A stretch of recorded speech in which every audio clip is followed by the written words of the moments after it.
Yesterday's Monkey, the Village of Familiar Faces. This is a story about three monkeyteers who arrive in a cheerful village and begin deciding who everyone is based on what happened before. Their next miracle-minded adventure begins when they discover that looking through the past can make yesterday seem like it is happening again. The three monkeyteers entered a bright village as the morning market opened. Colorful flags fluttered above fruit stands and children chasing hoops. Spider Monkey pointed toward a fruit stand. "Look, mangoes!" Squirrel Monkey stopped suddenly. Behind the stand was a gray monkey wearing a green cap. "Oh no!" "What?" asked Spider. "That monkey." Howler adjusted his feathered hat. "What about him?" "I know what kind of monkey he is." "How?" asked Spider. Squirrel whispered, "Remember last Tuesday?" Spider thought, "The coconut cart?" "Yes." Last Tuesday, Squirrel and the gray monkey reached for the same coconut, bumped heads, and sent 7 coconuts rolling downhill. Howler tried to stop them and landed in a basket of papayas. Spider laughed for 10 minutes. Squirrel pointed toward the fruit stand. "That is the monkey who started everything." The gray monkey smiled and waved. Squirrel narrowed his eyes. "See?" "See what?" asked Spider. "That suspicious friendliness." Howler nodded. "Extremely suspicious." They crossed the square. The gray monkey stepped forward. "Good morning." Squirrel stepped back. "I know your tricks." "My tricks?" "Coconuts." "Oh, last Tuesday." "I knew you remembered." The gray monkey reached behind the stand. Squirrel braced himself. The monkey held out a mango. "I wanted to give you this.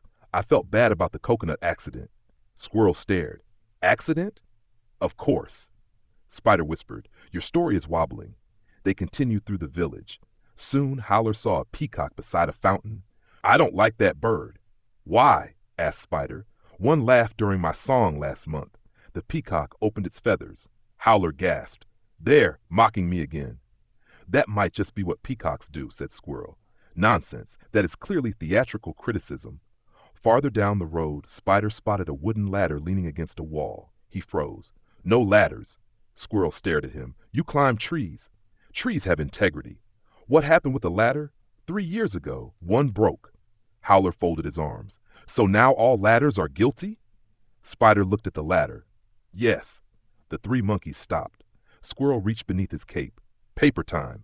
He pulled a tiny folded slip from the leather pouch. Spider unfolded it. The paper read, "When you decide what something is from the past, you may not be seeing what is here now." Howler pointed toward the peacock. "But that bird really did laugh." "Last month," said Spider. Squirrel looked back toward the fruit stand. "And the coconut happened last Tuesday." Spider looked at the ladder. "And mine happened 3 years ago." Howler scratched his chin. "So we're bringing old pictures into new moments." Spider nodded. "Then calling them now." They walked through the village again, practicing looking before remembering. The gray monkey waved. Squirrel noticed his smile instead of the coconut accident. "Good morning," Squirrel said. The monkey handed him the mango. "Friends?" Squirrel smiled. "Today, yes." At the fountain, the peacock spread its feathers again. Howler watched. The bird turned in a slow circle.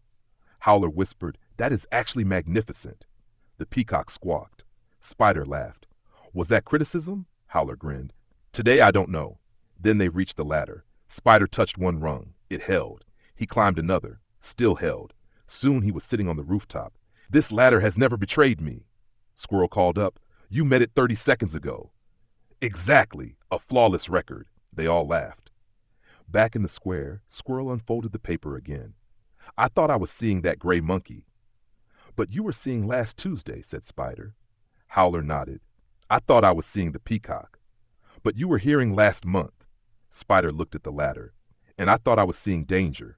Squirrel smiled. "But you were looking at 3 years ago." They grew quiet.